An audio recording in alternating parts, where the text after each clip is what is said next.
En la primavera del año 1512, reinaba una inquietud inusual en el extenso palacio de Topkapi, en Constantinopla. Tras sus muros ricamente decorados, se preparaba una boda que debía reflejar al exterior el esplendor y el poder del Imperio Otomano. Sin embargo, en el centro de estos preparativos no se encontraba un orgulloso triunfo, sino una niña asustada. Isha Sultán tenía 14 años cuando la prepararon para su matrimonio. Su futuro esposo era el gran visir Haydaman Pasha, un hombre de 62 años que ya había servido a 3 sultanes y había sobrevivido a décadas de intrigas en la corte solo gracias a su frialdad, su calculismo y su crueldad selectiva. El harén imperial estaba lleno de actividad. Las sirvientas corrían silenciosamente por los pasillos, llevando bandejas de oro con telas, joyas y objetos ceremoniales. El aroma de perfumes exóticos flotaba en el aire y se mezclaba con el sonido de los instrumentos que se preparaban para la ceremonia nocturna. Todo parecía perfecto, precioso y sublime. Pero lejos de ese esplendor, en los aposentos privados de Aisha no había alegría. La joven estaba sentada sobre cojines bordados y lloraba en silencio. Su cuerpo temblaba mientras intentaba desesperadamente no emitir ningún sonido. Ante ella se encontraba su madre, la sultana Hafsa. Su voz era firme, pero sus ojos delataban dolor. Le explicaba a su hija lo que sucedería cuando cayera la noche y se cerraran las puertas de la cámara nupcial tras ella. No eran palabras de consuelo, sino instrucciones para sobrevivir. El cuerpo de Aisha delataba su miedo. Sus manos temblaban tanto que las sirvientas tenían dificultades para aplicar la henna tradicional en sus palmas. Esa mañana había vomitado 2 veces, no por enfermedad, sino por puro pánico. Su rostro, que los embajadores venecianos habían descrito en su día como radiante, ahora estaba pálido como el mármol. Tenía ojeras oscuras, huellas de noches de insomnio desde el momento en que su hermano, el sultán Selim, había anunciado el compromiso 3 meses antes. Aisha no temía el matrimonio por ignorancia, lo temía porque sabía exactamente lo que le esperaba. Las paredes del harén no eran insonorizadas. Había oído los gritos de sus primas mayores en sus noches de bodas. Había visto a esas mismas mujeres marcharse a la mañana siguiente, lentas, rígidas y con la mirada perdida. Las manchas de sangre brillaban a través de las telas de seda, manchas que nunca se podían lavar por completo. Había visto cómo princesas vivaces y curiosas se convertían en sombras silenciosas en pocos meses. Algo esencial se perdía en esa primera noche, algo que nunca volvía. Para entender por qué las princesas otomanas temían más a su noche de bodas que a la muerte, hay que comprender lo que significaba el matrimonio en el Imperio Otomano. No era una unión romántica, ni siquiera era una alianza política clásica. Era un instrumento para ejercer el poder. Un ritual de sumisión, cuidadosamente diseñado para consolidar las jerarquías y quebrantar la voluntad incluso de las mujeres más importantes del imperio. El mensaje era claro. Incluso las hijas de los sultanes eran, en última instancia, propiedad transferible dentro de un sistema dominado por los hombres. Este sistema se conocía como matrimonio dinástico y se regulaba a lo largo de los siglos mediante rígidos protocolos de la corte. A diferencia de las princesas europeas, a las princesas otomanas se les prohibía por ley casarse con hombres de sangre real. La razón era pragmática y brutal. Un sultán no podía tolerar cuñados con legitimidad dinástica propia, que pudieran suponer una amenaza para su dominio. En su lugar, las princesas se casaban exclusivamente con altos funcionarios del Estado, con visires, generales o almirantes, hombres cuyo poder dependía completamente del favor del sultán. Esto daba lugar a una profunda paradoja. Las jóvenes, criadas en el harén imperial como seres casi divinos, educadas en literatura, música y caligrafía, eran entregadas a hombres socialmente inferiores a ellas. Esta desigualdad creaba una dinámica de poder perversa que se manifestaba de forma especialmente brutal en la noche de bodas. Las reglas para esa noche estaban establecidas en el Código Legal Imperial, compilado durante el reinado de Solimán el Magnífico. Los manuscritos de los archivos del palacio de Topkapi describen el proceso con aterradora claridad. La boda comenzaba con una magnífica procesión.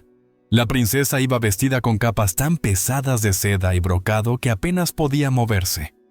Varios kilogramos de joyas pesaban sobre su cuerpo. Su rostro estaba cubierto con velos, no por modestia, sino para ocultar cualquier signo de miedo o renuencia que pudiera considerarse una ofensa al novio. En una litera cerrada, el harén la llevó a la finca de su marido, acompañada por genízaros, portadores de antorchas y músicos, mientras la ciudad observaba. Pero tan pronto como cruzó el umbral de la casa nupcial, toda solemnidad terminó. Los invitados fueron despedidos. Solo quedó un selecto grupo de mujeres mayores, cuya tarea era supervisar la consumación del matrimonio. Estas mujeres no esperaban discretamente en la distancia. Permanecían en la habitación o justo delante de ella, escuchando los ruidos y comprobando al amanecer si había rastros de sangre en las sábanas. Si el resultado no era claro, estaban autorizadas a intervenir durante el acto. Esta humillación pública no era un descuido, sino parte del sistema. En este punto, me gustaría dirigirme brevemente a ustedes, que están escuchando. Si creen que estas historias no deben caer en el olvido, les ruego que apoyen este video dándole a me gusta, dejando un comentario y suscribiéndose. No por morbo, sino para mantener vivo el recuerdo y dar voz a quienes en aquel entonces fueron obligados a callar. La noche de bodas no sirvió para fomentar la intimidad, sino para demostrar poder. Su objetivo era mostrar que la voluntad de la princesa había sido quebrantada. Los registros médicos de la administración del palacio demuestran que a menudo se llamaba a los médicos la mañana después de las bodas reales.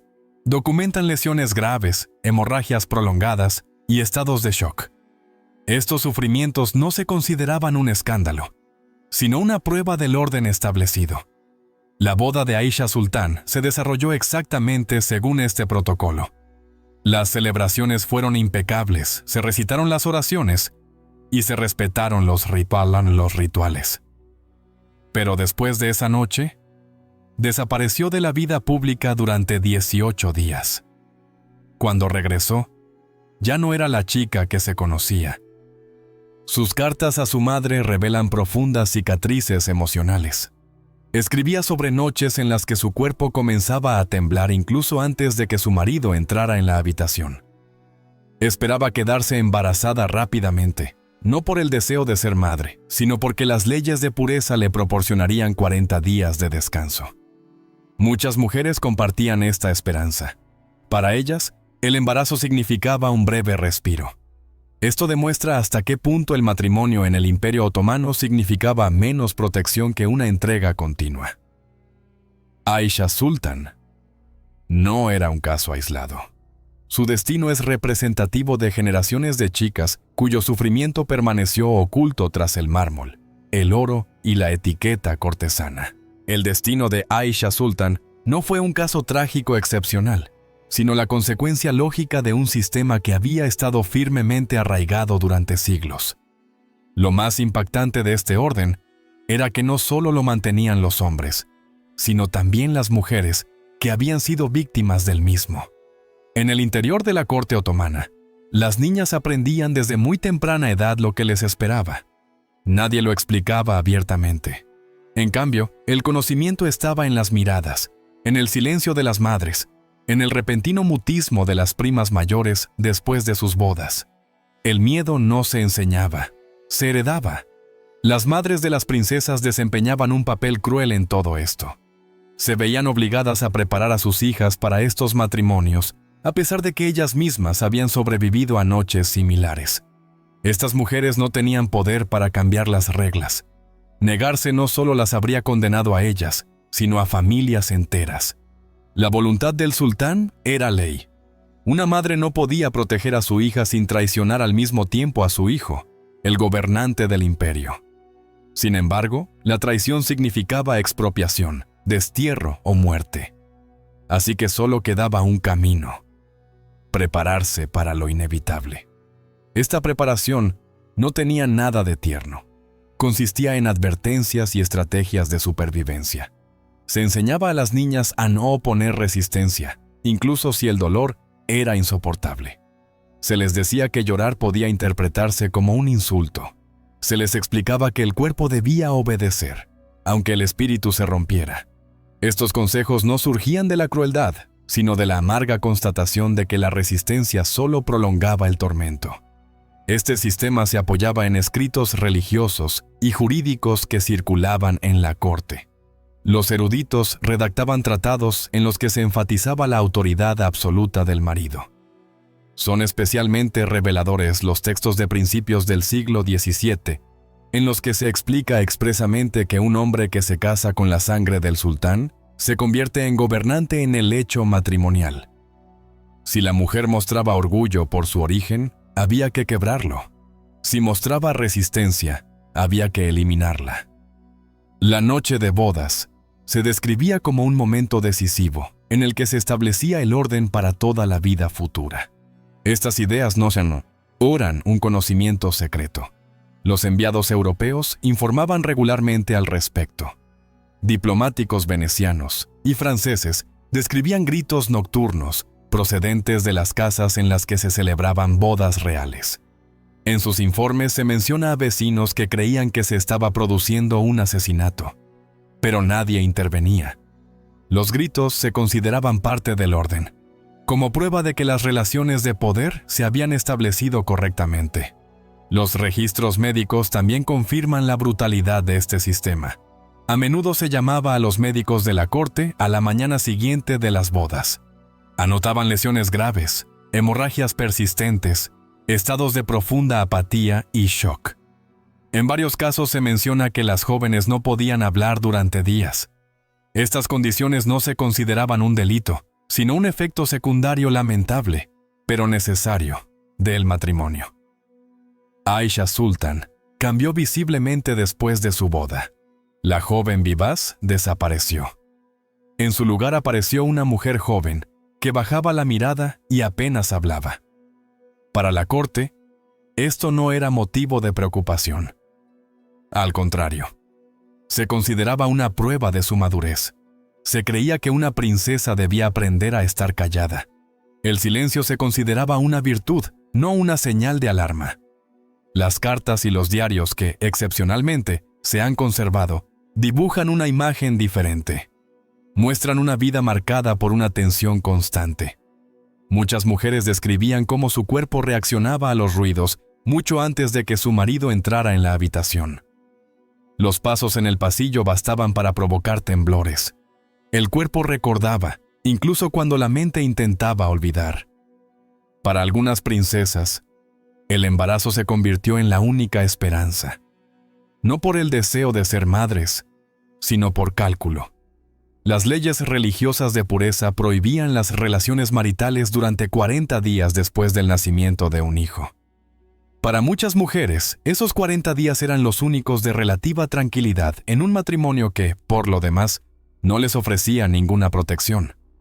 El hecho de que el embarazo se considerara un refugio pone de manifiesto el alcance del sufrimiento.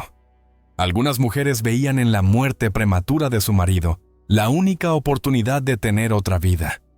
Pero incluso esta esperanza rara vez se cumplía. Las princesas viudas solían volver a casarse, especialmente si aún eran jóvenes. Solo las mujeres con una relación directa con el sultán gobernante podían permitirse rechazar un segundo matrimonio. Esta negativa no era un acto de libertad, sino el resultado de la inviolabilidad política. Especialmente inquietante era el papel que desempeñaban las mujeres mayores en el sistema. Muchas de las llamadas matronas supervisoras eran antiguas princesas o damas de la corte que habían vivido experiencias similares. En su día, habían sido víctimas y más tarde se convirtieron en testigos y ejecutoras de los mismos rituales. Esta transformación no era una decisión moral, sino una estrategia de supervivencia. El poder sobre otras mujeres era a menudo la única forma de poder que les quedaba. Con el tiempo, se creó un círculo vicioso sin resistencia interna. Las mujeres jóvenes no eran protegidas, sino preparadas. Las mujeres mayores justificaban el sistema como una tradición o una necesidad. La solidaridad fue sustituida por el miedo. Todas sabían que romper las reglas no solo podía acarrear sufrimiento individual, sino también un castigo colectivo. No fue hasta el siglo XIX cuando este orden comenzó a cambiar lentamente. Los movimientos reformistas del Tanzimat intentaron adaptar el matrimonio y el derecho a los conceptos europeos. Por primera vez, se empezaron a criticar los matrimonios forzados, aunque de forma vacilante. La resistencia fue grande. Las voces conservadoras advertían de que cualquier cambio en el orden matrimonial aceleraría la desintegración de la sociedad. En la práctica, muchas de las antiguas estructuras se mantuvieron. La propia Aisha Sultan aprovechó una oportunidad poco común. Tras la muerte de su marido, rechazó otras propuestas de matrimonio. Con el consentimiento de su hermano, se retiró en gran medida de la vida pública. Vivió recluida, dedicándose a fundaciones religiosas y tareas benéficas. Para los extraños, esto parecía piedad y dignidad. Sin embargo, sus cartas apuntan a otra cosa, a una retirada consciente de un mundo que la había destrozado. En una de sus últimas cartas conocidas, dirigida a una joven sobrina que también se enfrentaba a un matrimonio concertado, expresó una amarga verdad. Escribió que la chica que entrara en la cámara nupcial no sobreviviría a esa noche. Algo diferente volvería por la mañana. Algo que había aprendido a funcionar, a sonreír, a obedecer, pero que nunca volvería a estar completo. Estas palabras resumen el destino de innumerables mujeres. La historia del Imperio Otomano celebra el poder, las victorias y la grandeza. Las historias de las mujeres que pagaron ese esplendor con sus cuerpos y sus psiques suelen permanecer sin contar. Pero sin ellas, la imagen está incompleta.